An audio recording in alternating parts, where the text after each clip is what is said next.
What's up guys, it's Headshot here and we are back on the Lorinda Relay on Mercury with another Barracuda video. He's brought his latest inventory around, so let's go see what he's got for us this time. We're going to start like we normally do with the cosmetics. We seem to be going through the Harkonar Wraith set, so we've got the chest piece here. I think it was, I believe, the Sindana last time around. I quite like the chest piece, it's really good on some of your bulkier frames. Especially if you're trying to do some like Grineer themed sort of like style on your frame. I quite like it, and it's even better now because you can color it, so it's not stuck to that old like the color scheme that you see in the preview. 300 ducats, 250,000 credits. It's quite expensive, but I actually like this quite a lot. We've also got the Gorgon Toshin skin, which is nice because Prisma Gorgon's here too. But the Gorgon Toshin skin is incredible looking. I absolutely love this thing. So good looking. This is obviously the base color scheme it comes with, but like obviously all skins, it can be colored to match your frame or whatever. I think it's absolutely beautiful. It works with any of the Gorgon variants, so it includes the standard one and the Wraith. 300 ducats, 300,000 credits for a skin that works on 3 different weapons. I'd say it's worth it. And especially look at how good looking it is. It works really nicely with Inaris as well, because if you, when it zooms back in, you'll see that it's got like a grainy sort of look down the side of it. So it's kind of like a sand sort of like, there you go, you can sort of see it's sort of grainy. So it's kind of like sandblasted almost. It kind of looks really, really good. I like it a lot. Same thing with the Sonic or Alexis skin. The Alexis skin is probably, like, this whole set of skins is probably one of my favourite sets of skins in the game. Sonicors, I mean, it's not the best weapon in the game, but it's pretty decent.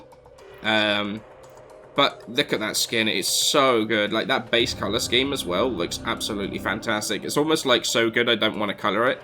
But yeah, this goes alongside the other Toshin skins, which I can't remember. I think there's an optical one.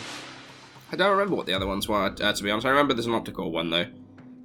But yeah, one of my favourite sets of skins, this lot. 380 ducats is quite a bit of ducats. 175,000 credits.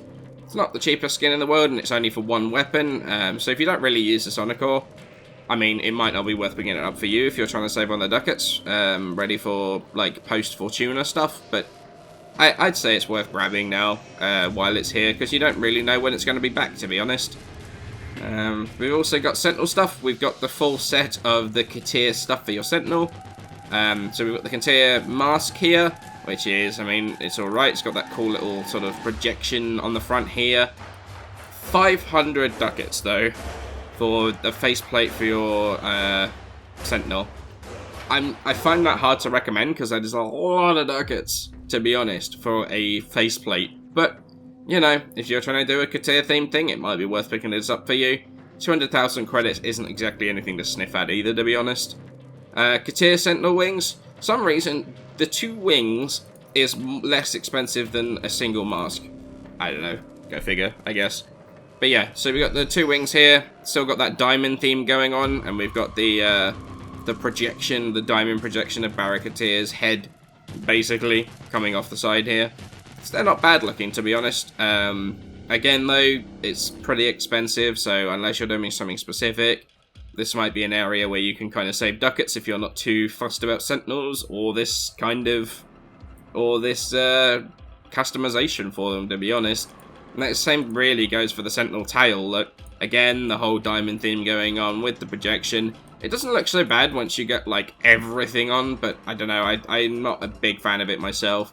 Again, though, very expensive. 400 ducats, 250,000 credits for a tail for your Sentinel. Again, if you're going to have to like it a whole lot if you actually want to put it on here, really, to be honest. We've also got the EOS Prime set, which is one of my favourite sets, like, of all time, pretty much. I think these look incredible.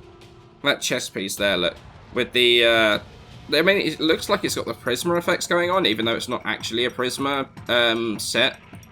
But it is a really good looking set of armor. I actually almost feel like I should use this more often, to be perfectly honest with you. I really, really like it. But the best thing about it is you can actually buy the whole set. So if you are not missing any, like, if you haven't got any of the parts, you actually save about 70 ducats by straight up buying this set. So, as you can see, it looks absolutely brilliant. Actually, it looks really good on my Nyx. I'm not too struck on the spurs. Like, they kind of look a little bit weird, but I really like the set of armor. I think it's fantastic looking. But if you've already got certain parts of it, then you can just buy, like, the individual spur if you've got a left spur and not a right spur sort of thing. So, I mean, you can always do it that way too. Moving on to the mods, this time around we have the Heat Dual Stat mods.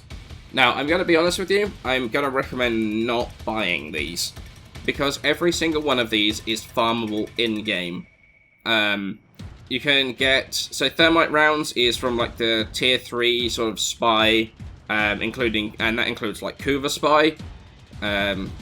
Basically, if you look at your missions, you've got basically a tier 1, tier 2, tier 3, and they're sort of split up into level differences. So your mid-tier planets is your tier 2 roughly. So you've got like Thermite rounds will drop there, as well as the Kuva spy. Scattering Inferno is the tier 2 spy. Sorry, the Thermite rounds is tier 3 spy and the Kuva spy. Scattering Inferno, tier 2 spy and the Lua spy. Scorch is tier 3 spy and the Kuva spy, once again, same as Thermite rounds. And Volcanic Edge is the tier 1 spy, so that's a really low level planets. Basically, all of these are farmable in-game, honestly.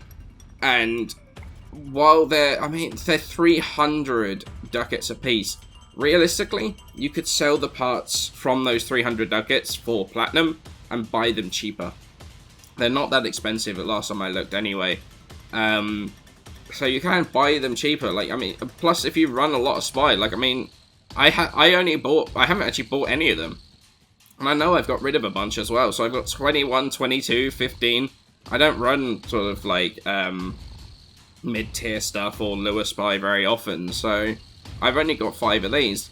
But you can see they're not that hard really to get hold of. So I would really recommend here, save your ducats, save your credits, because 150,000 credits is a lot too. That's what, 3, 6, 9, 1,200 ducats and 300, 600,000 credits. It's a lot. You can skip the grind if you want to, but honestly, I'm going to recommend just not, basically. On to other mods. Prime Quickdraw. Prime Quickdraw is another one of those. It's a personal preference mod, quite frankly. I have it, and I have it maxed out because I use it on a couple of weapons that I think I use it on my twin Grakata, I think, maybe? I don't remember. There's a couple of them I've got it on, but I don't actually remember off the top of my head which ones they are.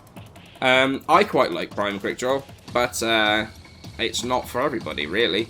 So it's going to be one of those, if you use weapons that already has Quickdraw on there, and you want to upgrade your Quickdraw, then it might be worth it for you. But again, it might be worth saving some ducats, 375 ducats, and 120,000 credits. Not cheap still, so it might be worth saving on that if you don't really need it. So, but then, I mean, I'm a collector, so I'll pick it up anyway. Plus, like I say, I do have a couple of weapons that I use it on. So, it's one of those things, really. And Prime Pistol Ammo... That was, I don't know what went wrong there. Primed Pistol Ammo Mutation is another one of those that's sort of a personal preference thing. Pretty sure, actually, I don't think I do have Prime Quickdraw on my Twin Grakatas. I think I have this on my Twin Grakatas. Because they run out of ammo, like, the instant you touch the trigger, they run out of ammo, pretty much. So, it is a very, very useful mod for those that are very, very ammo hungry. So, I like this quite a bit, and I'd use it quite a bit, actually. On sort of like the faster firing bullet hosey type weapons. I would definitely recommend this one. 400 ducats, 140,000 credits. If you love your bullet hose weapons, having ammo for it, never a bad thing, let's be honest. Making sure you can carry on like firing to your heart's content really is not a bad thing whatsoever. And then moving on to the weapons. So this time around we've got the Prisma Gorgon to go with the Gorgon Toshin skin. Prisma Gorgon with a Riven is a beast because it has such a high disposition. It is a crit weapon as well, so it does do a lot of damage. 15% status with a really high fire rate means that you are proccing very reliably as well. It is a very, very solid weapon. It's not top tier, don't get me wrong. It's not like one of the best weapons in the game, but it is very, very solid, and it is going to deal with pretty much any of the content you can throw it up against, quite frankly.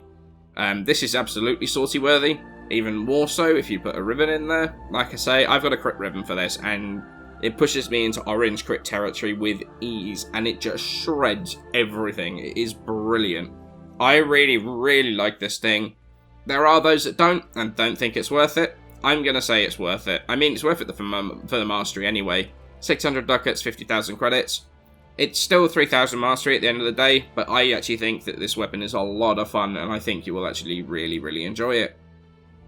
Christmas Garner, there's not a lot really to say about it. It's a good single sword. Melee 3.0 is coming up soon.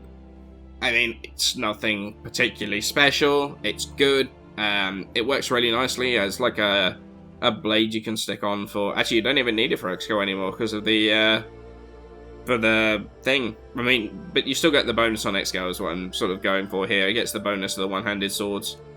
Don't get me wrong, it's good.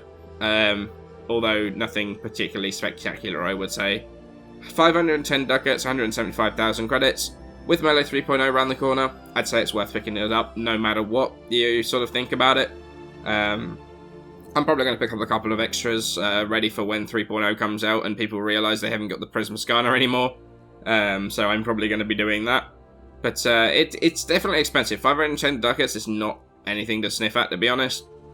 But it's a good looking weapon. It's pretty effective, if not slightly, not unattractive, slightly slightly boring, I guess. Uninteresting is the word I was going for there, to be honest. So yeah, that's, and then obviously we got the 3-day credit boosters and the Sands of Inaros blueprint as well. So, if you were someone like me who's not really missed a Baro rotation, absolutely nothing there for you, to be honest, whatsoever. Nothing in this rotation that was, actually new, which is a bit of a shame, but not really that surprising with Fortuna around the corner. I'm going to obviously be doing a lot of bits and pieces between now and Fortuna. Not sure how much I'm going to be uploading a Warframe content before Fortuna comes out. I kind of want to reserve all my energy for when Fortuna does come out. However, I am going to be doing some bits and pieces still, so... But thank you all so much for watching this video. This Saturday, I'm going to have a charity stream for Extra Life, so feel free to keep an eye on my Twitter, and feel free to keep an eye on my Discord as well, for when I go live. I've got a whole bunch of stuff to give away. I've got codes for games. I've got 5 lots of 250 platinum to give away, which is going to be amazing. And also, we've got a whole bunch of tanks and premium time to give away in Armoured Warfare as well. So it's going to be absolutely fantastic. We're going to raise money for an absolutely fantastic charity. I'm really, really looking forward to it. I hope I can see you all there. And thank you all so much for watching. Remember, we all live together. And I shall see you in the next one.